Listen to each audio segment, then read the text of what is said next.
Oi, tudo bem com vocês? Vamos prosseguir com a leitura de Eu via Satanás cair como um relâmpago. E aos poucos a gente vai caminhar para entender também o título desse livro, né? Por que existe essa queda de Satanás? Isso vai ter a ver com o episódio da paixão. Mas vamos chegar lá com paciência e muito trabalho. A gente está encerrando hoje, né, um capítulo muito importante. Deixa eu voltar aqui. Esse capítulo chamado Assassinato Fundador. E aí a gente tem o seguinte. O Girard estava explicando nesse capítulo como que as instituições humanas surgiram do ritual, né, do sacrifício, do assassinato fundador, do ciclo mimético, né? Então toda a cultura, como a gente entende a cultura, ela é um progressivo desenvolvimento, né, dos rituais que foram repetições de um primeiro assassinato fundador no início da formação de uma comunidade, né? Então ele explica, né, ele faz aquela relação muito interessante entre os ritos de passagem que depois vão evoluindo até se tornarem o sistema educacional. E assim por diante com todas as instituições. Nossas instituições devem ser o desfecho de um longo processo de secularização, inseparável de uma espécie de racionalização e de funcionalização. Há muito tempo, a pesquisa moderna teria sido capaz de identificar sua verdadeira gênese se não estivesse desfavorecida por sua hostilidade, no fundo irracional, em relação ao religioso. Então aqui o Girard está falando que existe um ponto cego, muitas vezes, nas análises modernas, né, seja de etnólogos, de antropólogos, de cientistas sociais, que rejeitam a importância da religião, né, na formação cultural. É preciso considerar a possibilidade de que todas as instituições e, consequentemente, a própria humanidade sejam modeladas pela religião. De fato, para escapar do instinto animal e aceder ao desejo com todos seus riscos de conflitos miméticos, o homem precisa disciplinar seu desejo, e a única forma de fazê-lo é por meio de sacrifícios.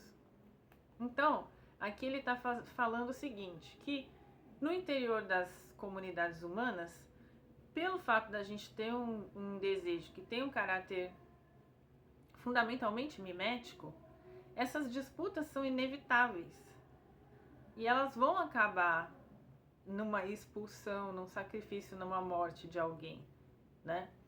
Que é essa economia macabra do todos contra todos, que vira o todos contra um, né? Ou seja, em vez da sociedade escalar esse conflito, né? Essa disputa por algum objeto, por alguma questão, em vez de todo mundo acabar aderindo a um lado, ao outro e todo mundo se matar, se escolhe uma pessoa como culpada daquela crise. Mas essa pessoa é inocente, e o episódio da Paixão de Cristo vai tornar isso muito óbvio, né? Vai ser um episódio emblemático dessa consciência do ciclo mimético. Então, essa forma de disciplinar o desejo mimético é através do sacrifício, né? A humanidade sai da religião arcaica por intermédio dos assassinatos fundadores e dos ritos dele decorrentes. Então, como ele vai observar muito bem na Violência e o Sagrado, essa proibição, por exemplo, não pode ter irmãos gêmeos em dada comunidade arcaica, é porque os irmãos gêmeos já representam ali os duplos miméticos. As pessoas disputando o mesmo objeto acabam se tornando uma tão rival quanto a outra, né? Uma tão agressiva quanto a outra. Isso vai escalando, contagiando a comunidade, e a solução dessa crise acaba sendo escolher alguém que é inocente, né? Que sozinho não poderia ter sido o motivo de todo esse conflito. A vontade moderna de minimizar a religião poderia ser, paradoxalmente, o vestígio supremo da própria religião sob sua forma arcaica. que consiste, em primeiro lugar, em se manter a uma distância respeitosa do sagrado. Um último esforço. Perdão. Um último esforço para esconder, né, dissimular o que está em jogo em todas as instituições humanas, isso é, evitar a violência entre os membros de uma mesma comunidade. Então aqui ele está falando muitas vezes, né, essa consciência, né, do desejo mimético, do ciclo mimético, ela não chega, né, nos estudiosos, né, que tentam minimizar a religião. Então tem que falar a vontade moderna de minimizar a religião. Paradoxalmente, podia ser o resto, né, o vestígio supremo da própria religião na sua forma arcaica. Né? Que consiste, em primeiro lugar, em se manter uma distância respeitosa do sagrado. Um último esforço para esconder o que está em jogo, né, que é evitar a violência das pessoas. A ideia do assassinato fundador é vista como uma invenção bizarra, uma aberração recente, um capricho de intelectuais modernos, alheios tanto à razão quanto às realidades culturais. E, no entanto, essa ideia é comum a todos os grandes relatos de origem. Então, enquanto os modernos não querem reconhecer o papel fundamental da religião na constituição das instituições humanas, né, ele fala que todos os mitos fundadores representam esse processo, né? No entanto, essa ideia é comum a todos os grandes relatos de origem. A Bíblia, a hebraica e, finalmente, aos evangelhos. Ela é mais verossímil que todas as teses modernas sobre a origem das sociedades, que se remetem todas a uma forma ou outra do mesmo absurdo inextirpável, o contrato social. Então aqui ele fala, olha, enquanto a gente não perceber a verdade romanesca, né, do começo da cultura, ou seja, que tudo começa através desses conflitos que terminam no assassinato de uma vítima inocente, que sozinha não poderia ter sido responsável pela crise, e a partir da morte dessa vítima cria-se rituais, né, sacrifícios, para que aquela ordem social ameaçada constantemente, né, volta e meia que tem conflito social, ela sempre seja restaurada, só que ela é restaurada a partir da morte de um inocente, né? De um linchamento, de um sacrifício, que alguns falam assim, não, é porque o Deus tal tá querendo um sacrifício, né? Não, é porque a própria sociedade se regulava dessa forma, né? Então, para reabilitar a tese religiosa do assassinato fundamental e torná-la cientificamente plausível, basta acrescentar a esse assassinato os efeitos cumulativos dos ritos, levando em conta sua plasticidade num período de tempo extremamente longo, né? Que é o que ele fica falando, coisas ocultas desde a fundação do mundo. Né? E é por isso que ele retoma, né, essas passagens de Mateus, de Lucas e de João, mostrando que essa consciência de que essa violência e essa forma de conter a violência está sempre acontecendo, né? Inclusive existe já até nos discípulos de Cristo, eles já estão percebendo isso, né? Já está inscrito ali na consciência deles, através dos comentários deles, desde Abel, desde, né, o diabo foi homicida, né, desde sempre. Então, já existe, né, essa consciência no texto bíblico. Do Gênesis, olha esse arco, né? Do Gênesis até a paixão. A ritualização do assassinato é a primeira instituição e a mais fundamental. Então esse assassinato dessa vítima inocente, né, que foi relacionada, né, foi culpada por toda aquela crise, depois ele vira esse ritual, ele gera uma série de regras, né? Não pode isso, não pode aquilo. E não à toa que o Jihan começa o livro dele falando sobre os 10 mandamentos, né? E é muito interessante, né? Porque aí ele fala que o 10º mandamento fala: você não pode cobiçar a mulher do seu irmão, nem o seu jumento, nem nada que é dele, né? Tipo, que é tentando conter aí as disputas e as rivalidades miméticas. Então, a ritualização do assassinato é a primeira instituição e a mais fundamental, a mãe de todas as outras, o momento decisivo da invenção da cultura humana. E aí aquela coisa, né? Depois, então assim, muitos grupos religiosos, né, falam sobre isso, né, sobre o que acontece antes de Cristo e o que acontece depois de Cristo, né.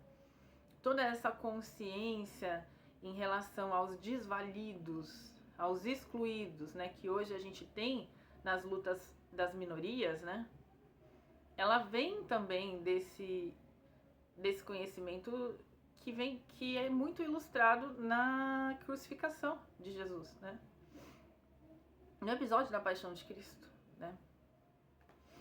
Então, assim, existe uma atenuação da nossa violência, existe uma educação. Olha, a gente precisa cuidar das crianças, de quem que a gente precisa cuidar? Dos possíveis potenciais bodes expiatórios da sociedade. A gente precisa cuidar das pessoas que podem ter um vínculo frágil com a comunidade e que podem acabar sendo escolhidas como culpadas pelas crises sociais e podem acabar sendo o quê?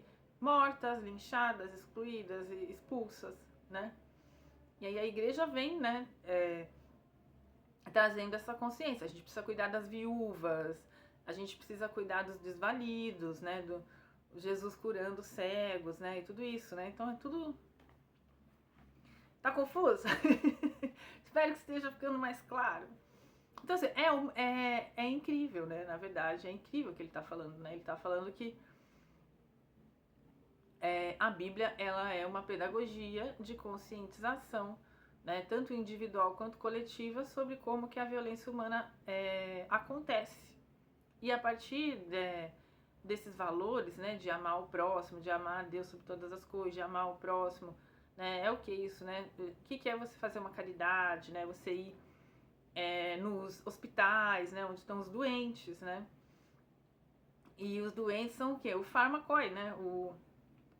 As pessoas que na Idade Média, por exemplo, eram nas festas, que ele diz, né, eram sacrificadas, torturadas e mortas, né? Então os doentes, né?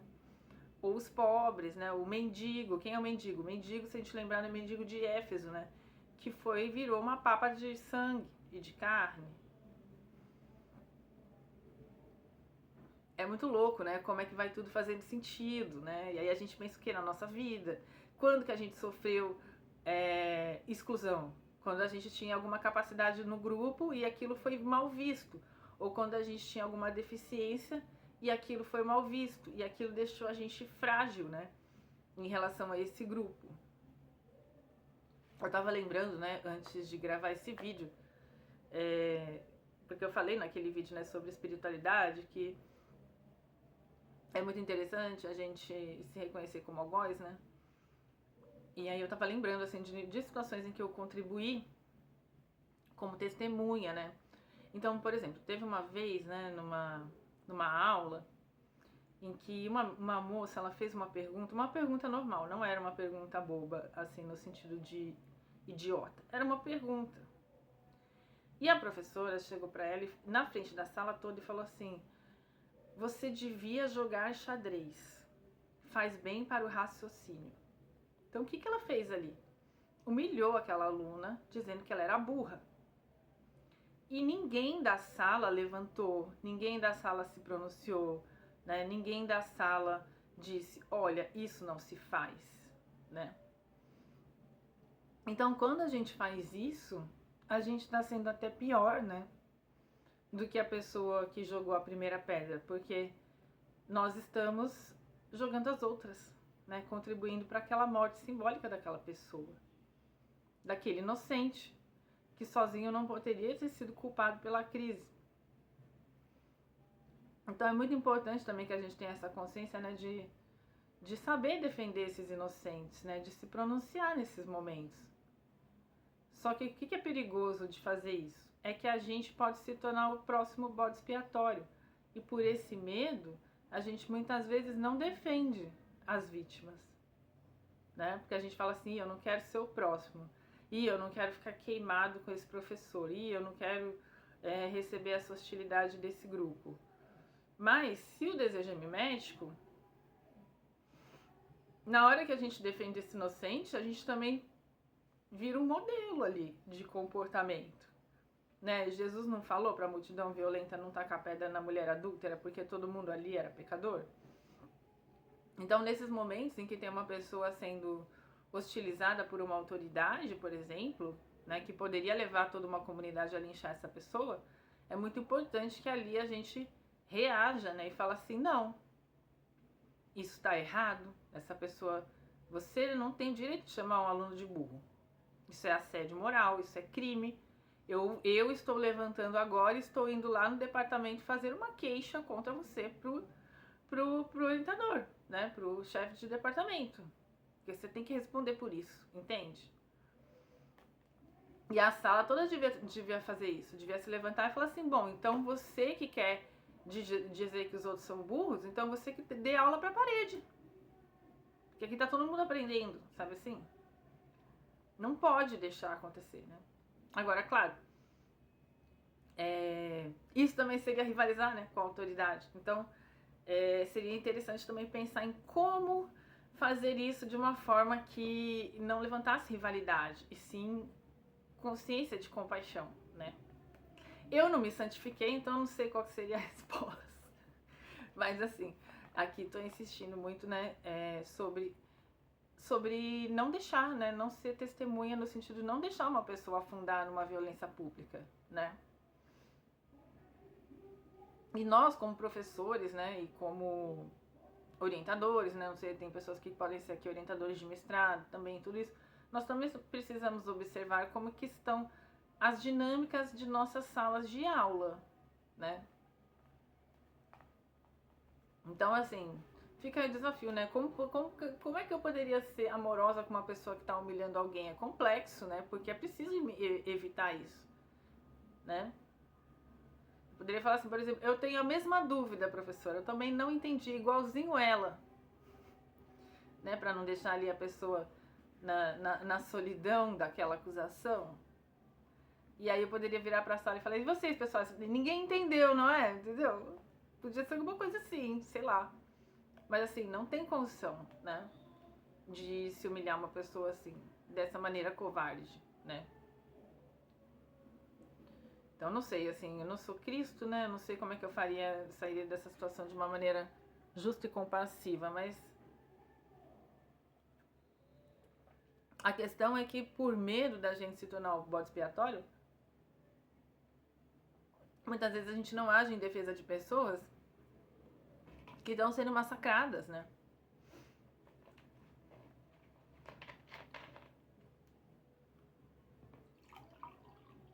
Uma vez eu até briguei na rua por causa disso. Mas enfim, deixa. Isso aí fica pra. Fica pra outro momento, outras contações de história, né? Mas é importante, né, a gente perceber como é que a gente tá rivalizando com as pessoas e como que às vezes a gente bate no mais fraco, né? Aquela coisa de chutar o cachorro morto, né? Eu vi, assim, há uns tempos atrás, um psicólogo todo renomado, psicólogo cristão. E aí, pra ele dizer que ele era inteligente, ele usou um vídeo de uma atriz fazendo um comentário que poderia ser considerado uma bobagem, sabe? Eu achei tão covarde, sabe? Achei muito covarde. E aí é uma coisa pra gente observar. Eu quase fui lá xingar, mas aí depois eu lembrei, não pode xingar, né? Enfim, eu e meus conflitos éticos, né? Mas achei muito covarde, assim. A gente precisa escolher em quem a gente vai bater também, né? Se a gente vai bater em alguém, quem a gente vai bater? Vai ser num adversário mais fraco, que não tem como se defender? É muito obsceno, né? Enfim. E divaguei aqui, vamos lá. A força da humanização é a repetição dos sacrifícios num espírito de colaboração. Então, a força da humanização, né, conforme essas instituições vão crescendo, se desenvolvendo, é através da repetição dos sacrifícios, né? Então, assim, vamos fazer vários sacrifícios pra gente não ter aquela confusão inicial que a gente teve. No espírito de colaboração e de harmonia, ao qual eles devem sua fecundidade, né? A comunidade é grata àquela morte, porque aquela morte que abaixou os ânimos ali. Essa tese atribui à antropologia a dimensão temporal que lhe falta e está de acordo com todas as religiões no que diz respeito às origens da sociedade, das sociedades. A partir do momento em que a criatura pré-humana ultrapassou um certo umbral de mimetismo e que os mecanismos animais de proteção contra a violência desmoronaram, dominance patterns, padrões de dominância, os conflitos miméticos devem ter se alastrado fulminantemente entre os homens, mas esses mecanismos logo produziram o seu antídoto, suscitando mecanismos vitimários, divindades, ritos sacrificiais, que não somente moderaram a violência no interior dos grupos humanos, mas também canalizaram suas energias em direções positivas humanizadoras. Como nossos desejos são miméticos, eles se assemelham e se reúnem em sistemas de oposição obstinados, estéreis e contagiosos. São os escândalos. Multiplicando-se e concentrando-se, os escândalos mergulham as comunidades em crises que se exasperam cada vez mais, até um instante paroxístico em que a polarização unânime contra uma vítima produz escândalo universal, o abscesso de fixação, que aplaca a violência e recompõe o conjunto decomposto. A exasperação das rivalidades miméticas teria impedido as sociedades humanas de se constituírem. Então, assim, né, ao mesmo tempo que os homens ficam disputando objetos, né, por conta do desejo mimético, e isso ameaça a integração da comunidade, a paz, a ordem social, essas mesmas comunidades culpam uma pessoa só, essa pessoa é sacrificada, é expulsa, é linchada, e a partir disso a gente tem uma sensação de retorno da ordem social, porque a violência de todo mundo abaixou ali, né? Nossa, matamos alguém, dirigimos todas as nossas violências ali para a fonte do mal, que é aquela pessoa, né? Aquele mendigo em andrajos, né? Aquela pessoa ali que não poderia ter sido culpada por aquela crise, mas foi ela, né? Foi ela. É o que acontece. Então, ele está falando, a exasperação das rivalidades miméticas teria impedido as sociedades humanas de se constituírem. Em seu paroxismo, ela não tivesse produzido o próprio remédio. Em outras palavras, se o mecanismo vitimário ou bode expiatório, o mecanismo do bode expiatório, não tivesse feito sua intervenção. Então, o mecanismo do bode expiatório, ele vem ali para conter esse todos contra todos, né? Para trazer essa ordem, só que é através da morte de uma pessoa, de uma expulsão de um inocente. Portanto, é necessário que esse mecanismo, do qual hoje ao nosso redor vemos apenas vestígios atenuados, que é, por exemplo, você xingar alguém lá numa caixa de comentários, né? Tenha reconciliado verdadeiramente as comunidades. Então, portanto, é necessário que esse mecanismo, o mecanismo do bode expiatório, do qual hoje, ao nosso redor, vemos apenas vestígios atenuados, tenha reconciliado verdadeiramente as comunidades, dotando-as de uma ordem ritual e a seguir institucional. Então, as regras, as leis vão se sofisticando em relação a manter aquele ritual, aquele sacrifício, né? Dotando-as de uma ordem ritual e a seguir institucional que lhe garanta a permanência no tempo, além de uma relativa estabilidade. Sim, as sociedades humanas devem ser filhas da religião. O próprio Homo sapiens deve ser o filho de formas ainda rudimentares do processo que acabo de descrever, e assim ele termina esse capítulo. Então eu falei coisa errada aqui, né? Porque aqui ele está falando mais da parte anterior mesmo, né? Essas formas, vestígios atenuados, não é... Hoje a gente não tem só vestígios atenuados, a gente está cheio de linchamento. Mas o que eu queria falar é que, assim, a teoria mimética, ela também é um certo antídoto para a questão do politicamente correto, né? Porque hoje, às vezes, a gente tem... nas defesas desses excluídos, muitas vezes as pessoas adotam uma postura persecutória.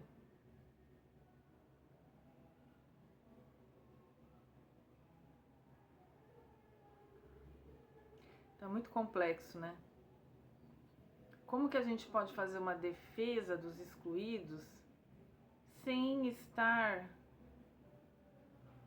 adotando uma postura persecutória?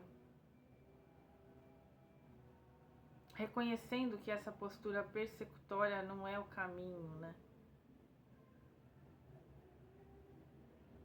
Que foi essa situação, por exemplo, que eu falei da professora, né? Pô, você tem que também conter, você também tem que falar assim, não, professora, assim não dá, né? Chamar o aluno de burro não dá, né, professora? Mas como fazer isso também sem rivalizar?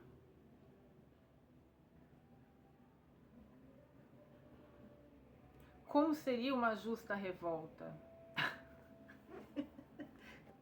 Né?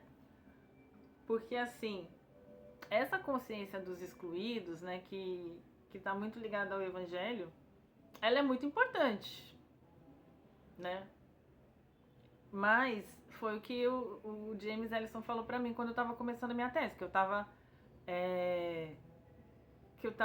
me identificando com Jesus, que eu tava caindo na tentação de ser um herói ou uma vítima.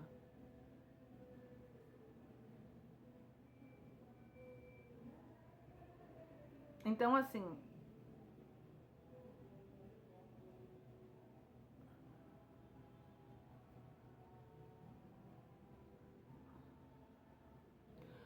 seria assim, né? Como defender amorosamente os excluídos?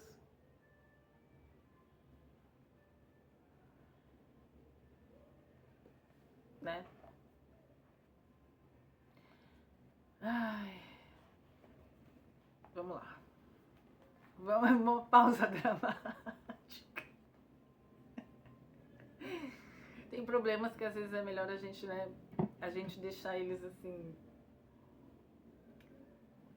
Perguntas que é melhor a gente só deixar elas ali. Porque é uma resposta muito complexa, né? Então vamos lá. A gente vai entrar no capítulo 8, as potestades e os principados. Esse capítulo também é bem interessante. O livro vai ficando cada vez melhor, gente. A gente tem que ter uma certa paciência, né? Porque até aqui a gente já percorreu um grande caminho, na verdade, de começar a entender a importância da Bíblia, né? Do texto bíblico. Como uma educação antiviolenta, né? Como uma pedagogia antiviolenta. E como isso é importante em nível social e em nível individual, né?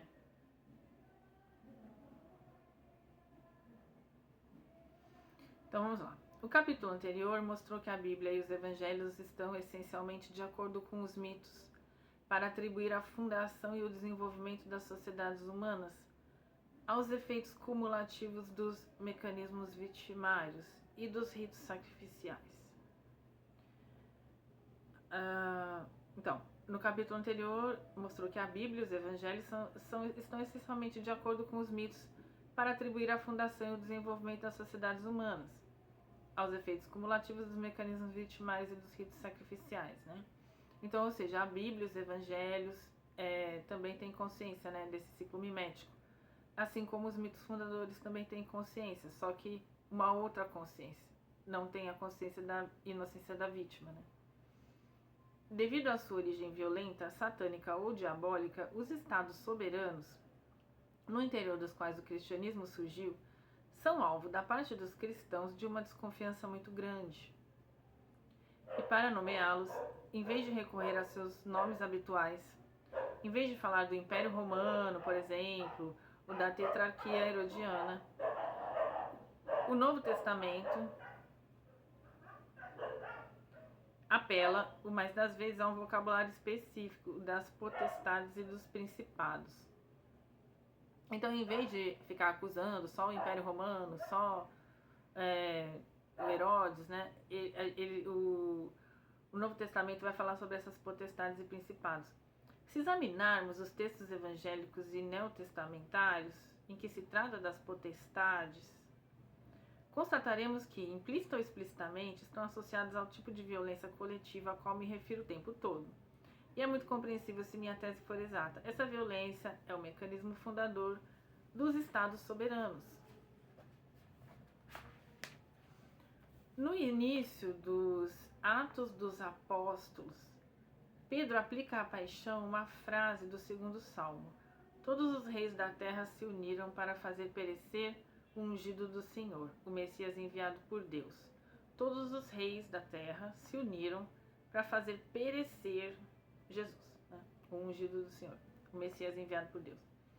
Não devemos concluir dessa citação que Pedro toma ao pé da letra a ideia de uma participação de todos os reis desse mundo na crucificação. Ele sabe perfeitamente que a paixão não atraiu a atenção do mundo inteiro, pelo menos não ainda.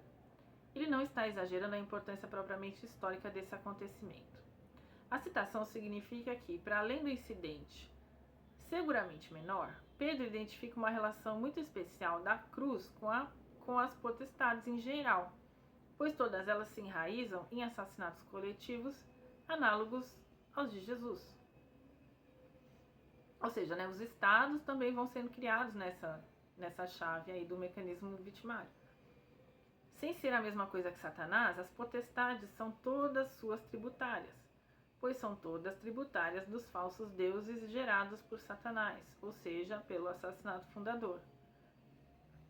Portanto, não se trata aqui de religião no sentido puramente individual em que é entendida pelos modernos, nem da crença estritamente pessoal a qual o mundo moderno se esforça para reduzir a religião. O que se encontra em causa são os fenômenos sociais gerados pelo assassinato fundador. O sistema das potestades, com Satanás por trás dele, é um fenômeno material, positivo e simultaneamente espiritual, religioso, num sentido muito particular e ao mesmo tempo eficaz e ilusório. É a religião mentirosa que protege os homens da violência e do caos por meio dos sacrifícios sacrificiais.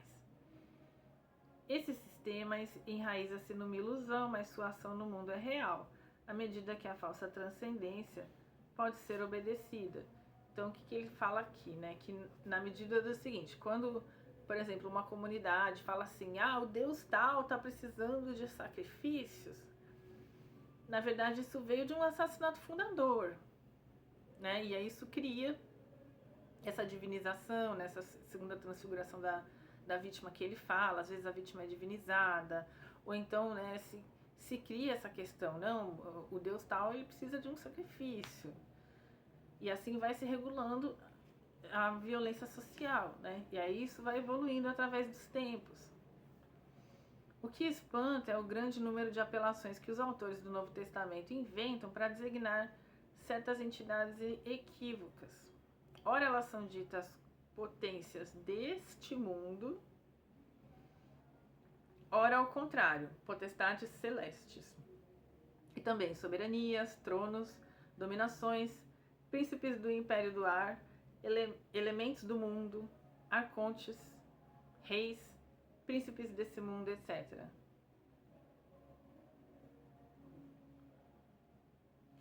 Por que um vocabulário tão vasto e aparentemente tão heterogêneo? Logo constataremos, ao examiná-lo, que essas apelações dividem-se em dois grupos.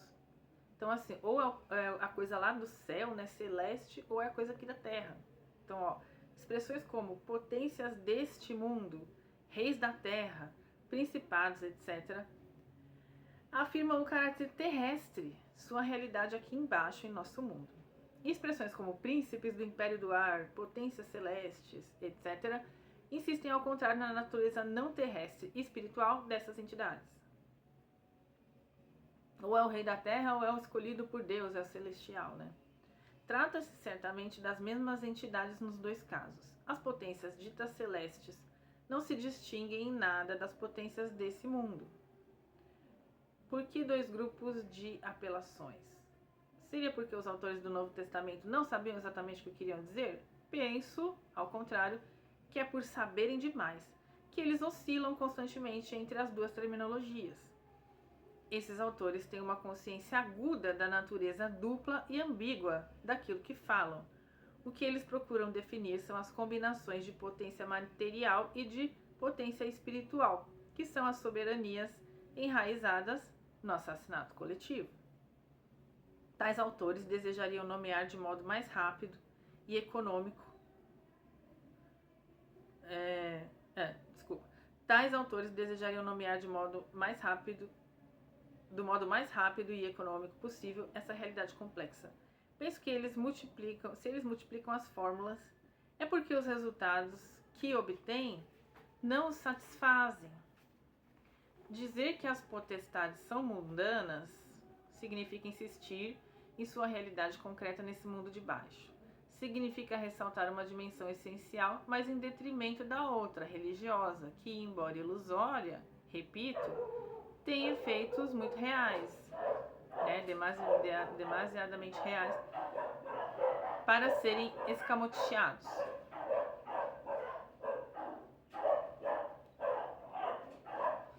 Sejamos mansos.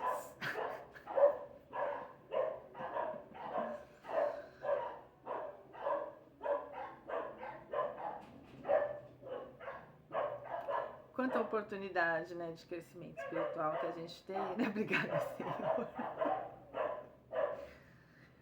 Dizer que as potestades são celestes significa insistir, ao contrário, em sua dimensão religiosa, no prestígio sempre um pouco sobrenatural desfrutado pelos tronos e soberanos entre os homens, mesmo em nossos dias.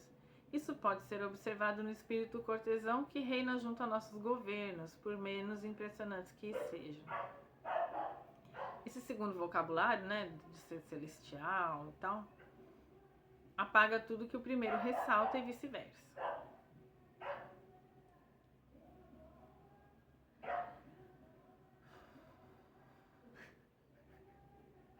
Como definir em uma palavra o paradoxo de organizações bastante reais, mas enraizadas em uma transcendência irreal e, no entanto, eficaz?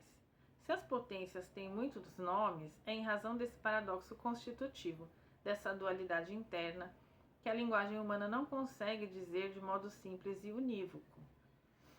Porque, né, sempre tem essas dimensões terrestres e celestes nessa questão do assassinato fundador, né? Tem essas duas dimensões, depois a vítima é divinizada, né? Ou então cria-se essa questão, tem uma divindade que quer um sangue, né, etc. A linguagem humana nunca assimilou o que diz aqui o Novo Testamento e, consequentemente, não dispõe dos recursos necessários para expressar a potência de reunião que a falsa transcendência possui no mundo real, material, apesar de sua falsidade, de sua natureza imaginária. Por não compreender o problema que os autores do Novo Testamento enfrentam, os modernos leem facilmente no tema das potências toda a superstição, todo o pensamento mágico que eles desejam encontrar nos evangelhos. Então, o Girard está falando que assim, os modernos eles vão ler a Bíblia, né? Eles acham que quando os autores se referem a essas potestades como celestiais, é porque eles são loucos. Entendeu? Ai, superstição. E na verdade não, né? Existe essa dimensão terrena e celestial na questão do ciclo mimético, né? Ainda que sejam sempre associadas a Satanás, ainda que repousem sobre a transcendência de Satanás, as potestades são suas tributárias, né? Então, ou seja, os estados também devem a essas violências miméticas a sua constituição, né? As potestades são suas tributárias, né? Tributárias de Satanás. Mas não são satânicas no mesmo sentido que ele. Longe de tentar se fusionar com a falsa transcendência, longe de aspirar à união mística com Satanás, os ritos se esforçam por manter esse temível personagem à distância, conservando-o fora da comunidade. Portanto, não podemos qualificar as potestades simplesmente como diabólicas, e sob o pretexto de que elas seriam más, não devemos desobedecê-las sistematicamente. É a transcendência sobre a qual elas repousam que é diabólica. De fato, as potências nunca são estrangeiras a Satanás, mas não devem ser condenadas cegamente. E, num mundo estrangeiro ao reino de Deus, elas são indispensáveis para a manutenção da ordem, né? Porque foi assim que as sociedades foram evoluindo também. Vai matando o inocente, vai crescendo, né? Vai evoluindo também. Mas assim, as regras e leis também vão melhorando, né? Tipo assim, no sistema educacional, Antes tinha a palmatória, né? Depois vem os direitos humanos, vem assim, olha, não pode bater, né? Tem gente que é contra, mas eu sou a favor de não bater nas crianças. Então, assim, a sociedade também vai evoluindo, né? Não é só regressão. E as instituições também, né? Tanto que você tem o direito, né? Aí você tem o julgamento, aí você tem uma defesa, né? Uma pessoa que defende um lado, a outra que defende o outro, né? Uma testemunha. Então, a coisa vai se sofisticando.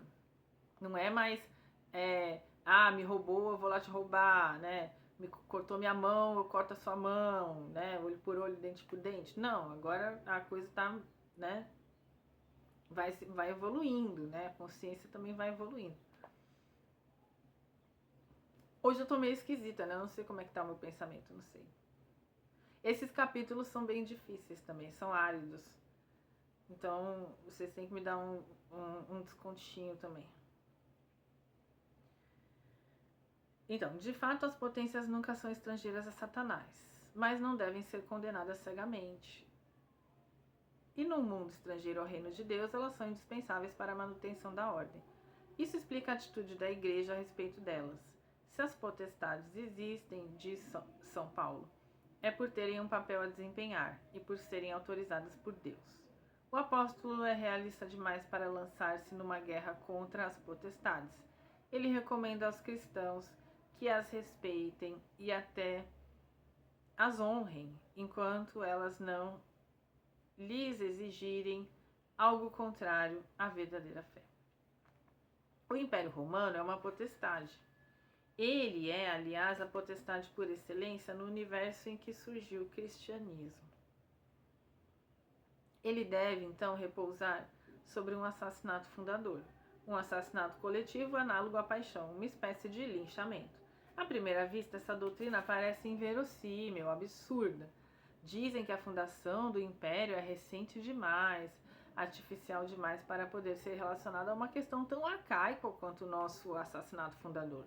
E, no entanto, conhecemos bastante bem os desenvolvimentos históricos que desembocaram na fundação do Império Romano e somos obrigados a constatar que eles coincidem admiravelmente com a ideia evangélica desse tipo de fundação. Todos os imperadores sucessivos aurem sua autoridade da virtude sacrificial que emana de uma divindade cujo nome eles carregam. O primeiro César, assassinado por inúmeros assassinos. Em consequência, como toda monarquia sagrada, o império repousa sobre uma vítima coletiva divinizada. Há nisso algo de tão espantoso, de tão impressionante, que é impossível tratar-se de uma simples coincidência. Shakespeare, que não era um neófito nesse domínio, recusou-se a isso. Ao invés de minimizar esse dado fundador, em vez de considerá-lo uma medíocre propaganda política, como fazem tantos historiadores modernos, o dramaturgo, Shakespeare, sem dúvida por possuir uma consciência aguda dos processos miméticos e do modo pelo qual eles se resolvem, e, é claro, também por ser um leitor incomparável da Bíblia, centrou seu Júlio César no assassinato do herói e definiu de modo muito explícito as virtudes fundadoras e sacrificiais de um acontecimento que ele associa e opõe à sua contrapartida republicana, a expulsão violenta do último rei de Roma. E tem todo um livro, chamado Shakespeare, o Teatro da Inveja, que é um estudo belíssimo, belíssimo, nossa, da obra de Shakespeare e da teoria mimética. Uma das passagens mais reveladoras é a explicação do sonho sinistro que César tem na noite anterior ao seu assassinato. O intérprete anuncia explicitamente o caráter fundador, ou melhor, refundador desse acontecimento. Ele vai citar aqui essa peça de Shakespeare, Júlio César, e esse sonho dele. Vossa estátua a jorrar por muitos canos, o sangue em que romanos sorridentes mergulhavam as mãos. É sinal certo de que de vós há de tirar muito breve sangue renovador e grande Roma, empenhando-se os homens mais ilustres por alcançar de vós brasões mais novos, relíquias e penhores. O culto do imperador é uma retomada do esquema antigo do assassinato fundador. A doutrina imperial certamente é tardia e, sem dúvida, excessivamente consciente de si mesma para não comportar algum artifício, mas aqueles que a conceberam sabiam evidentemente o que estavam fazendo. Sua obra não carecia de força, a história subsequente provou isso. Então, aqui ele está falando dessa questão, né, da violência sagrada, que o rei também pode ser um bode expiatório em potencial. E ele está relacionando isso também com as potestades, com os impérios, né? Para melhor compreender a concepção neotestamentária das potestades, podemos aproximá-la daquilo que, a meu ver, continua sendo a melhor das teorias antropológicas do social, a transcendência social de Durkheim.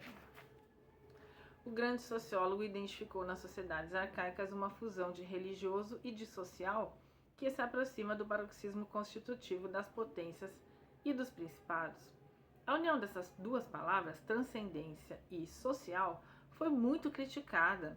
Os espíritos apaixonados pela ciência exata veem aí uma traição dessa ciência em proveito do religioso, enquanto os espíritos religiosos enxergam nela o contrário, uma traição do religioso em proveito do cientificismo.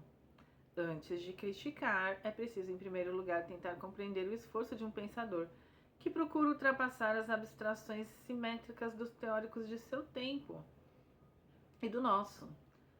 Durkheim, né? Então ele faz o que pode para aceder ao problema colocado nos estudos das sociedades pela combinação de imanência real e de potestade transcendental.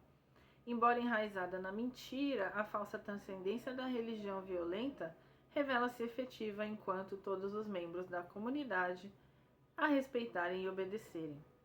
Por mais legítima que seja a aproximação com Durkheim, não sei falar, gente, parece-me excessivo definir como Durkheimianas as teses que defendo. Não encontramos em Durkheim nem o ciclo mimético, nem o mecanismo da vítima única, nem principalmente a questão que passarei a abordar, a da divergência insuperável entre as religiões arcaicas e a tradição judaico-cristã. E agora, na verdade, que o livro vai começar. Na terceira parte, o triunfo da cruz. E aí que vem, né? Aí segura, né, gente? Segura nossas paixões. Porque é aí que ele vai começar a falar mesmo da importância da Bíblia, né? O triunfo da cruz. Assim, o capítulo 9 vai chamar Singularidade da Bíblia. Atualmente, os críticos dos evangelhos não buscam mais mostrar que os evangelhos e mitos são análogos, idênticos, intercambiáveis. Longe de perturbá-los, as diferenças são muito bem recebidas e, na verdade, é só isso que eles enxergam. Ao contrário, o que eles suprimem são as semelhanças. Lembra que eu falei, né, que o Jihai trabalha muito com as semelhanças. E quando a gente conhece a teoria mimética, né, a gente começa a encontrar muito mais semelhanças do que diferenças em tudo, né? Nos nossos episódios, né, de bullying mais infantis e traumáticos e nos episódios, por exemplo, da Segunda Guerra Mundial, né, das rivalidades internacionais, né, a gente vê que é tudo a mesma coisa. O começo da sociedade, a Bíblia, Shakespeare, qualquer filme que fez muito sucesso, vai tudo falar sobre o orgulho. É tudo orgulho, tudo. É tudo isso, é o orgulho. É o orgulho, né, a nossa prisão, né, em certo sentido, que é todos os nossos conflitos vêm disso, né, vem do orgulho, vem da gente se colocar superior a alguém ou inferior a alguém, né, moralmente superior, espiritualmente superior. Toda a nossa queda, no fim, é isso, né, são essas rivalidades que vão constituindo as nossas sociedades, as nossas artes, as nossas músicas, né? As nossas dinâmicas de relacionamento, né? E assim,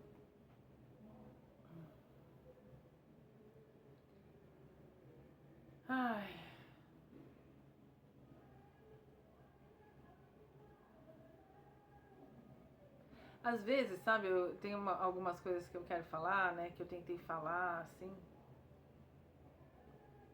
E às vezes eu não sei, mas hoje eu tô muito reflexiva, né? Mas assim, eu percebia muitas vezes que eu não tinha um certo prestígio, sabe? Assim, às vezes que eu queria falar algumas coisas com pessoas do mundo do conhecimento.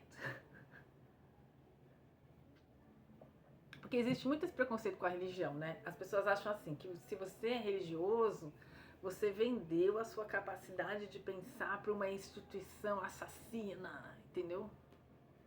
Aí quando você vai ler isso aqui, você fala, mano, lê aqui, lê só esse. Porque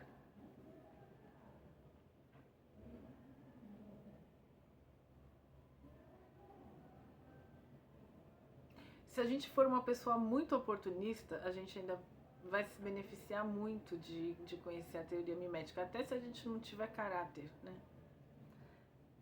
Ou seja, tipo, o conhecimento da teoria, ele é muito rico, né? Ele é muito valioso. Eu tive, por exemplo, uma amiga, né, que ela me contou uma coisa que eu fiquei muito assustada uma vez, assim, que era a competição por sofrimento que existem em grupos minoritários, né? Muitas vezes, assim, o, os grupos minoritários, as pessoas fazem isso, né? Muitas vezes elas não te dão crédito porque elas acham que você não sofreu o suficiente o quanto elas sofreram. Então, se isso não é orgulho e rivalidade mimética, né? O que será?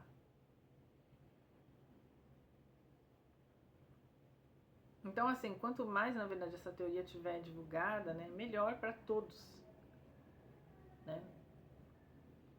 Então, mas, enfim, aí daqui a pouco, se eu falar demais, eu vou ser cancelada. Daqui a pouco é o calabouço. Mas vamos lá.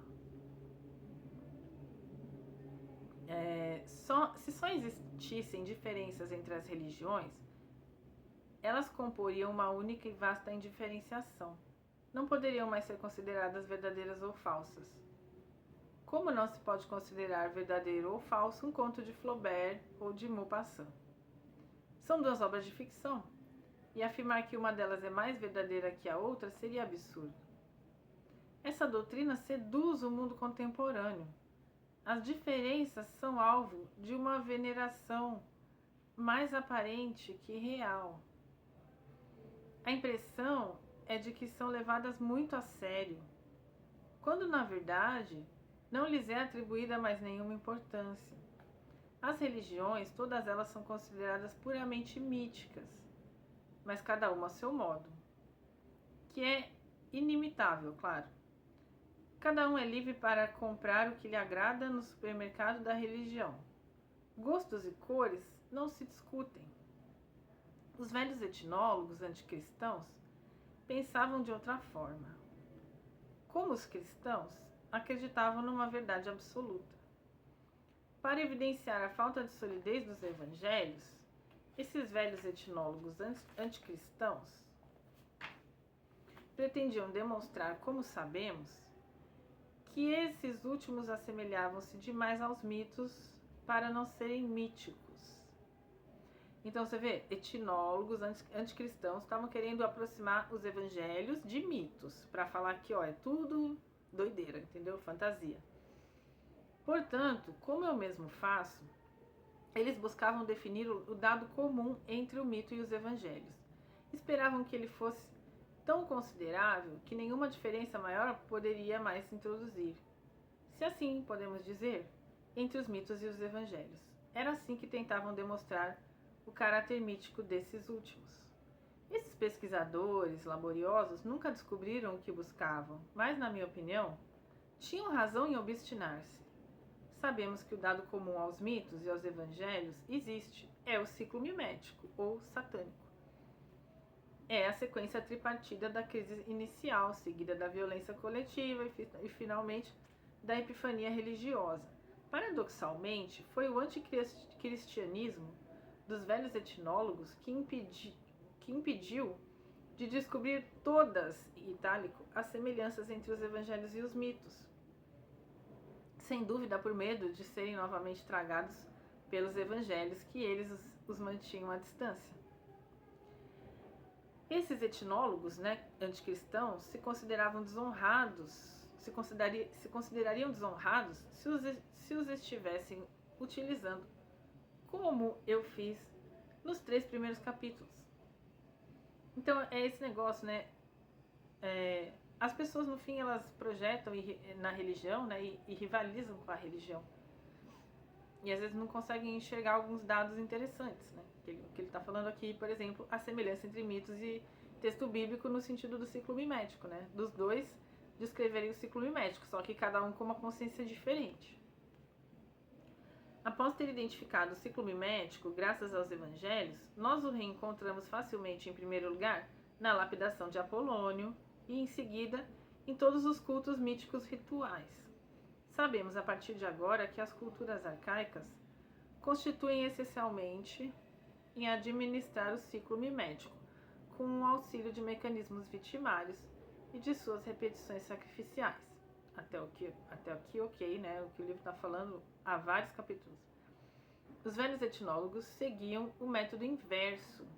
Eles acreditavam ser moralmente obrigados a apoiar-se nos mitos para atacar os evangelhos. Se invertessem o procedimento, pensariam estar traindo a própria causa. Com certeza, nos mitos desenrola-se o mesmo processo mimético que nos evangelhos, mas de tal modo tão obscuro e confuso que apenas com seu apoio não conseguimos dissipar as trevas de Satanás. Não parto dos evangelhos para favorecer arbitrariamente o cristianismo ou rejeitar o paganismo. A descoberta do ciclo mimético nos mitos, longe de confirmar a velha crença dos cristãos na singularidade absoluta de sua religião, torna-a aparentemente mais improvável, mais indefensável que nunca. Se os evangelhos e os mitos contam o mesmo tipo de crise mimética, resolvido pelo mesmo tipo de expulsão coletiva, concluído nos 2 casos por uma epifania religiosa, repetida e comemorada por ritos estruturalmente muito semelhantes, como poderia existir, então, entre a mitologia e o cristianismo, a diferença que irá conferir à nossa religião a singularidade, a unicidade que ela sempre reivindicou? No cristianismo, é verdade, os sacrifícios não são sangrentos, não existe mais imolação real. Encontramos por toda parte a não violência que observamos no capítulo 4, entre a lapidação fomentada por Apolônio e a lapidação impedida por Cristo. O verdadeiro cristão não se contenta com essa diferença. O cristianismo pode ainda aparecer como um processo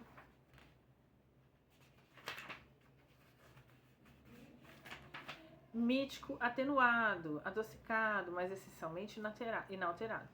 A atenuação, a edulcoração, são manifestações em muitos cultos míticos tardios. No plano da Gênese, não vemos, por enquanto, o que poderia diferenciar os evangelhos dos mitos, a não ser de modo superficial e insignificante. Esse resultado teria alegrado os velhos etnólogos anticristãos. Desde alguns séculos, o sentimento íntimo de uma singularidade irredutível de sua religião enfraquece-se em muitos cristãos, e o comparativismo antropológico, a visão mítica do cristianismo, contribuíram para esse enfraquecimento. Aliás, é por isso que certos cristãos fiéis desconfiam do meu trabalho, do trabalho do próprio Girard. Estão convencidos de que nada de bom para o cristianismo pode sair do comparativismo etnológico. A questão é tão importante que vou defini-la brevemente uma segunda vez, quando comparamos concretamente uma epifania religiosa, que os evangelhos consideram falsa, mítica, satânica, com uma epifania religiosa que eles consideram verdadeira, não enxergamos diferenças estruturais. Nos 2 casos, trata-se de ciclos miméticos, e todos terminam com bodes expiatórios e ressurreições, o que permite ao cristianismo definir as religiões pagãs como satânicas ou diabólicas, ou de excluir a si próprio dessa definição. Como o presente estudo se pretende tão objetivo, tão científico quanto possível, Não podemos aceitar cegamente a oposição evangélica entre Deus e Satanás. Se não pudermos mostrar ao leitor moderno o que torna essa oposição real e concreta, ele irá rejeitá-la como enganosa e ilusória. Por enquanto, os ciclos miméticos que geram as divindades míticas de um lado e aquele que, de outro, desemboca na ressurreição de Jesus e na afirmação de sua divindade, parecem equivalentes. Em suma, talvez a distinção entre Deus e Satanás seja uma ilusão produzida pelo desejo dos cristãos de singularizar sua religião, o desejo de se proclamarem únicos, de detentores de uma verdade estranha à mitologia. É o que atualmente censuram ao cristianismo, não somente os não cristãos, mas muitos cristãos conscientes das semelhanças entre os evangelhos e os mitos. Como o ciclo mimético nos evangelhos contém os 3 momentos de ciclos miméticos, a crise, a violência coletiva e a epifania divina, obviamente, repito, nada os distingue de um mito. Não seriam eles um simples mito de morte e de ressurreição, talvez mais refinado que muitos outros, mas fundamentalmente semelhante? Eu vou parar aqui e aí no próximo vídeo a gente vai ver Jihad defendendo os evangelhos. Gente, tá árido, mas vai melhorar. Um grande abraço, até a próxima.